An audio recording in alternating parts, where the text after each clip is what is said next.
Tidak ada proses jelas, terkesan sesuka hati, dan belum 2 tahun mau pilih ketua umum baru. Gimana PSI punya kredibilitas kalau partai dikelola seenaknya seperti perusahaan milik sendiri? Partai politik tidak punya integritas, jangan berharap bisa menjadi partai besar. Mungkin PSI ini satu-satunya partai yang pemimpinnya dipilih lewat jalur tidak jelas.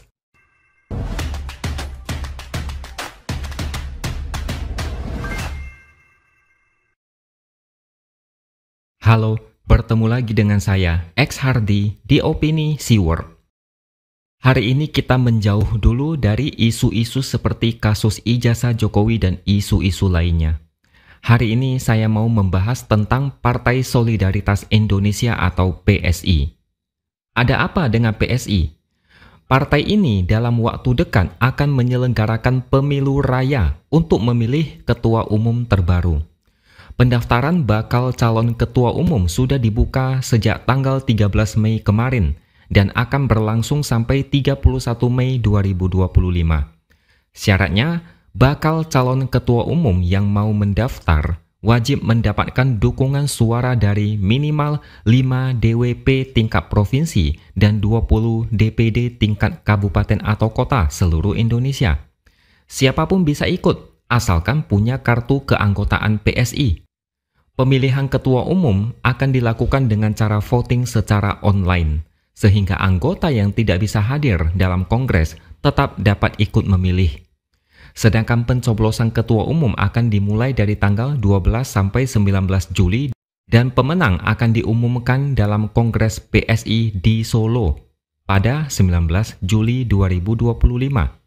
Satu pertanyaan, kenapa di Solo? Jangan-jangan ini adalah sebuah tanda bahwa pemenangnya akan berasal dari Solo. Sampai detik ini masih belum jelas siapa-siapa saja yang mendaftar karena baru 1 hari. Tapi Wakil Ketua Umum PSI Andi Budiman berharap Jokowi dan Ketua Umum PSI saat ini Kaisang dapat mendaftarkan diri. Intinya PSI mendoakan supaya Jokowi mau menjadi calon ketua umum. Kalau Kaisang masih belum jelas apakah akan lanjut atau tidak. Ada beberapa poin yang mau saya sampaikan terkait pemilihan ketua umum PSI. Salah satunya adalah meskipun katanya seluruh masyarakat bisa ikut mendaftar dengan syarat punya kartu keanggotaan partai, tapi sebenarnya itu cuma formalitas. Orang biasa yang mendaftar, apakah bisa menang? Coba pikir baik-baik, bakal calon harus dapat dukungan dari DWP dan DPD. Kalau cuma orang biasa, pasti bakal kesulitan mendapatkan dukungan. Jadi kesimpulannya, seperti pada umumnya, pemenangnya pasti orang yang sudah kita kenal dan punya power kuat. Kalau orang biasa, power lemah menjadi ketua umum partai, apa tidak aneh? Mau dibawa kemana masa depan PSI dengan ketua umum yang tidak jelas? Dengan kondisi sekarang saja, anak mantan presiden menjadi ketua umum, bapaknya diseret-seret untuk menjadi brand ambassador. Itu pun PSI gagal total di pemilu 2024. Poin penting lainnya adalah ucapan dari Wakil Ketua Umum PSI yang terkesan sangat ngarep dengan Jokowi. PSI mendoakan Jokowi maju. Ini sebenarnya menunjukkan PSI sudah putus asa. Saking putus asanya PSI, Jokowi disenggol-senggol supaya ikut mendaftar. PSI sangat ngarep Jokowi menjadi ketua umum karena dengan begitu diharapkan PSI bisa melejit ke atas menjadi partai politik papan atas dan bisa lolos ke Senayan di pemilu berikutnya. Bertahun-tahun PSI berjuang, tapi terus gagal sampai saat ini. Kaisang sebagai anak presiden diangkat secara mendadak sebagai ketua umum padahal baru 1 hari menjadi kader partai PSI. PSI mau jalan instan tapi tetap gagal. Makanya Jokowi sedang dirayu supaya ikut bergabung. Poin selanjutnya, masih belum ada kejelasan apakah Kaisang akan ikut mendaftar. Kalau saya lihat, mungkin Kaisang tidak akan lanjut. Tanda-tandanya sangat jelas. Belum genap 2 tahun Kaisang menjadi ketua umum PSI, tapi sudah akan dilakukan pemilihan ketua umum baru. Ini agak berbeda dengan partai politik lain. Biasanya 1 periode kepemimpinan ketua umum adalah 5 tahun. Setelah itu, partai politik akan menggelar forum tertinggi untuk memilih atau menunjuk ketua umum. Ini terjadi pada PDIP, Demokrat, PAN, dan partai lainnya yang memilih ketua umum lewat kongres. Tapi PSI agak beda. Belum 2 tahun, ketua umum mau dipilih lagi. Besar kemungkinan PSI kecewa dengan kepemimpinan Kaisang yang tidak membawa hasil yang diharapkan untuk PSI. Seorang anak presiden, tapi tidak ada efek apapun. Lagi pula di dunia politik, nama Kaisang sudah bikin banyak orang muak gara-gara sikap arogan dan suka menantang. Belum lagi gaya istrinya yang pamer kemewahan yang bikin banyak orang makin tidak simpati.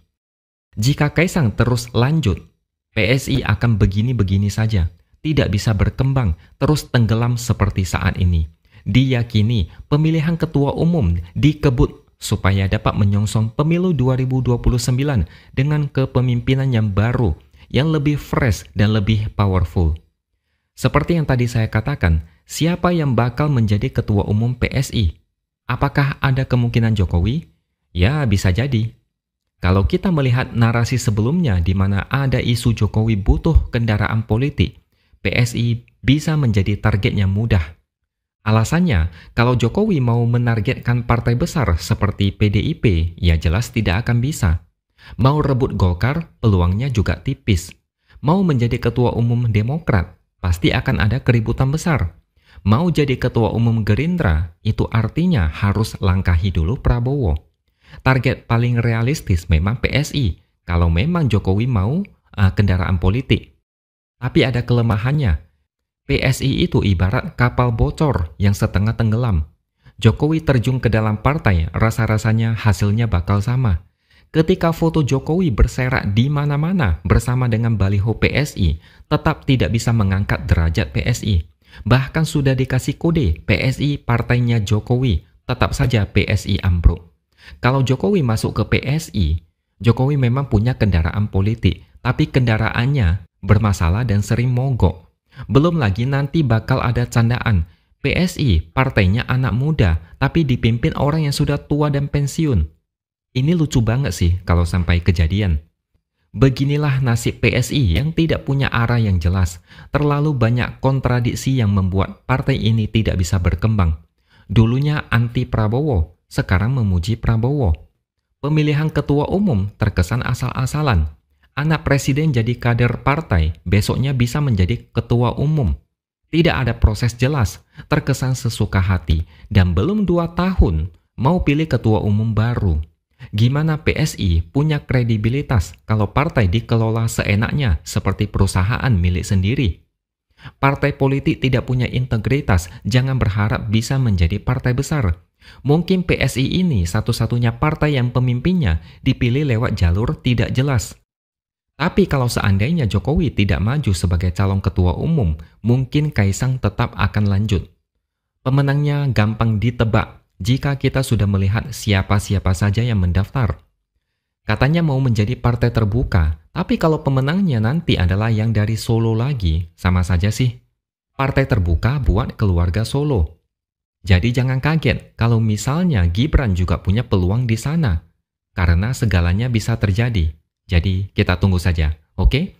Sampai di sini dulu opini dari saya. Subscribe channel ini supaya makin berkembang dan jangan lupa tuliskan komentar di bawah. Terima kasih sudah menonton dan sampai jumpa lagi di lain kesempatan.